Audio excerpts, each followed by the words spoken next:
It's time for the Engaged Club, the podcast for club managers and operators that strive to create loyal and connected members, guests, and customers. Here are the two guys with the club management and digital marketing advice you need to realize your club's potential.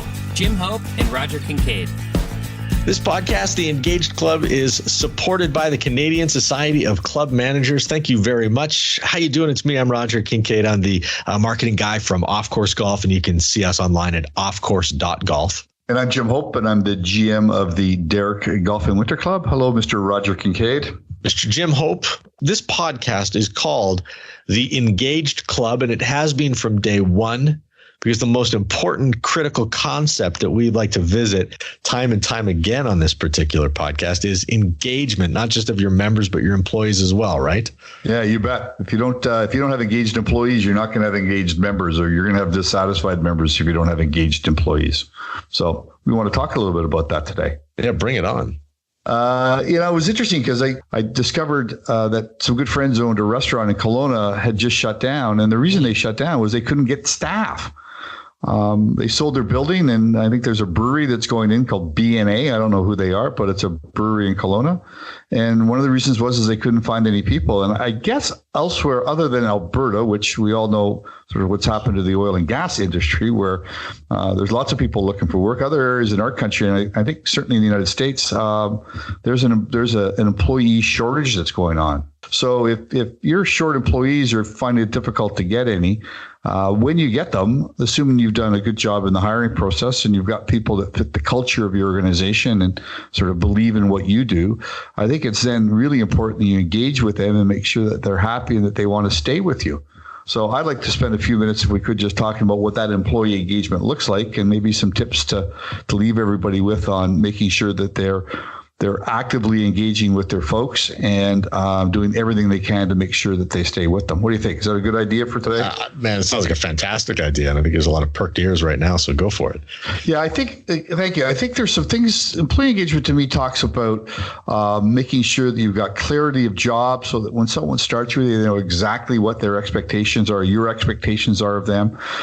People today of all ages want autonomy. They want to be shown where the goalposts are. They want to be trained properly. They want to be given the resources to do a great job. And then they want to be left alone to be able to go do it and have some check marks along the way. But basically, they don't want to be micromanaged. I think you got to be careful with stress levels in jobs these days. You've got to make sure that that the stress is managed, both from possibly the expectations you put on people, as well as maybe the expectations they have on themselves, and make sure you manage that. And whether that be by making sure you throw some fun in the job, or you get them out of the stressful position and let them just relax and catch their breath before they get back into it again. But make sure you manage the stress. And I think you also want to manage the relationships that they have at work and make sure that you're putting them into environments where they're working with like-minded people that they're going to form a relationship with and look forward to coming into work and see every day. Because I think it sucks to go into work with people you don't like, but it's really enjoyable if you're going in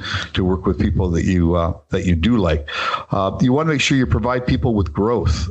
Today, I really think employees want to know that there's more to it than just a paycheck every 2 weeks. And I think that works even for the seasonal employee. Mm-hmm. Sure, somebody, this is a gig that they're doing, between their first and second year of university, or that's great. But if they know when they start with you in the middle of April that they're on the turf care team and they're going to be working a weedie because they're brand new, or they're got a shovel in their hand, but they know that if they do a good job by the middle of the summer, they can be on a mower, or they could be doing something maybe a little less strenuous. I think you're going to be more apt to be able to keep them, and they'll be apt to keep them happier while they're with you, because they can just see that if they do a good job, there's a reward for that. I think you want to make sure that in the workplace, it's fair. I think people today want to make sure that they're treated fairly and that there's no favoritism that's played or laid out in the workplace. So they just want to make sure that there's fairness, that if they do a good job, they're going to get recognized and they're going to be rewarded for that. And speaking of recognition, I think that's something that is really important to employees today. People just need to be recognized. And that doesn't have to be with a gift card or even a thank you card or a note. Sometimes it's just a pat on the back saying, hey, thanks for doing a great job today. I really appreciate what you did. You went above and beyond. You didn't have to do what you did, but you did. You stayed a little late, and we just really appreciate it. And your team appreciates what you did as well. And lastly, I think one of the things you want to be careful about with employee engagement is the workload that you put on people. There's more and more pressure on everybody, and even in the club business, to try and get as much out of you, as much as you can with fewer people. We're all struggling. We're all struggling to get members. We're struggling to get green fee players through the door. Yet the cost to open the door is exactly the same whether we have one golfer today or we have 300. So we're trying to, we're cutting back on workforces. We're trying to get more of the people that we have. We're doing some things on golf courses, example, agronomically different to be able to keep our costs down. But at the end of the day, at a club like ours, 53% of our expenses are wages, because we're in the service industry. And so half of every dollar that we bring in, we put right back out in wages. So if we can reduce the amount what we have in wages, we'll be able to improve our bottom line. So, I think it's more and more common these days that what we're trying to do is get less people to do more for us. And we just need to be careful what we do and what those workloads look like. So what I'd like to do, if I could, Roger, is leave everybody with just 5 things that they could do to help themselves make sure that they're engaging with their employees and have engaged employees. Oh man, I've got my pencil sharpened, man. Everything you've just described goes beyond the club business too, right? And I can imagine that so many club managers are listening to this right now and going, they're kind of taking the notes and they want to hear these 5 tips. But surely you can think back to a time when you were on a team where the inverse was true, right? Like I've been on teams in workplaces before, Jim, where I didn't feel valued, didn't know what my objectives were, and I have been on teams where I did feel valued and I felt like we were building something. And I felt really proud when my manager would take me aside and say, "Hey, Roger, just had a customer come up and say that they got great service from you and you did, A, B, and C.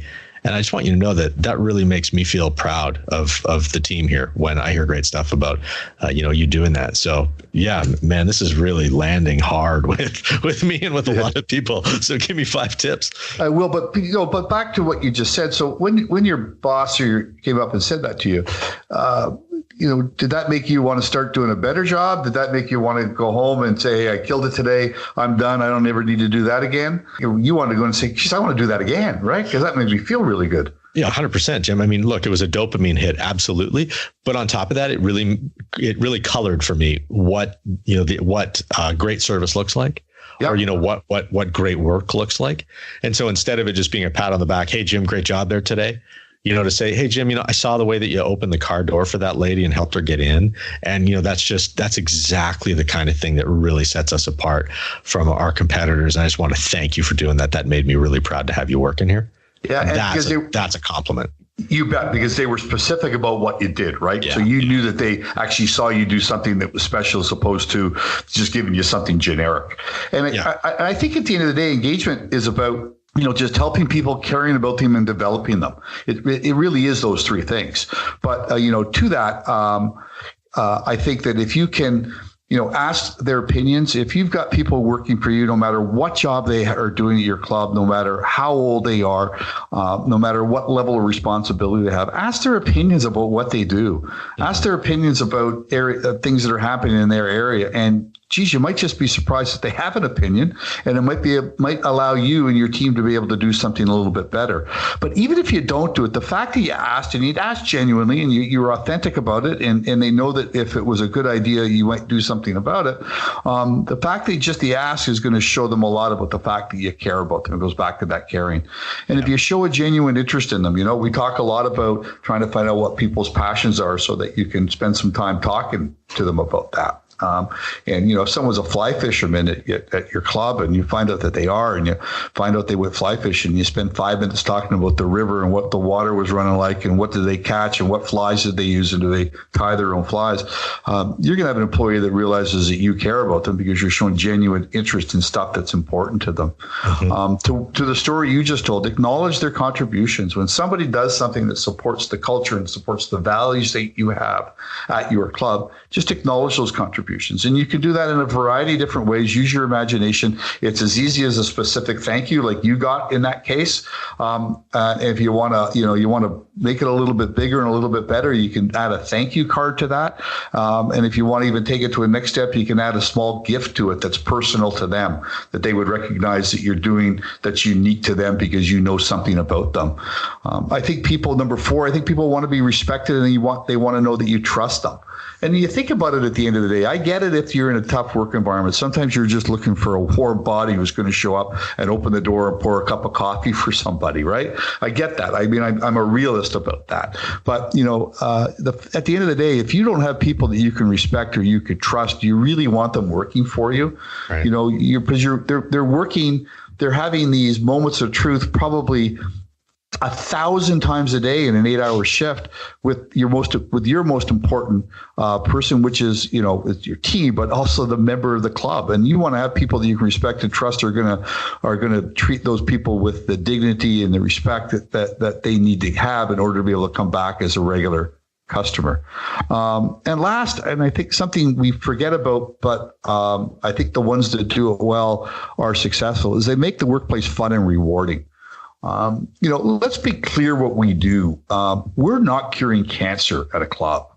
Right? We're not in a test lab trying to save people's lives or change the health of the world. I mean, we serve hamburgers, we sell T-shirts, and we grow grass. Okay, let's really be clear what we do. Now, we want to sell a great burger. We want to have these really fantastic T-shirts, and we want to grow some of the greatest grass in the world for people to play golf on. But the fact is, we can make it fun and we can make it rewarding for the people that we do. That work for us. And I think if we do, they're going to be more apt to want to come in the next morning at 6 o'clock when the alarm goes off if they're working in turf care, or stay till midnight on a men's night, and put up with those drunk members at the club if they're having some fun and they find it rewarding. So I think we owe it to ourselves, and we owe it to our members, and we owe it to the team to make sure that we engage with them as much as we can. Yeah, no, very well put. That's such a good episode, Jim, something that people are going to be able to refer back to. So yeah, thanks very much for the insight there. And, a topic that we're going to build on too, probably get into the minutia. I bet you could unpack all 5 of those tips into episodes of their own if you wanted to. Yeah, I think it's funny you say that, because that's something I was thinking about. We're going to be talking about this today, was do an episode on each one of those and give some, I'd like to have some real discussion with you about each one of those and how an employer could make sure that becomes part of their DNA at their club. Just a quick announcement before we sign off for this episode of the Engaged Club. Jim and I are actually going to be in Palm Desert, California for a little while in May, a little golf boys trip. So if you're down there, and we know we've got some people that listen to the podcast down in the Palm Springs area, we'd love to hear from you. So, if you'd like, reach out, hello@engagedclub.com. We'd love to meet you while we're down there. Thanks, Roger. Yeah, look forward to talking and meeting some folks down there.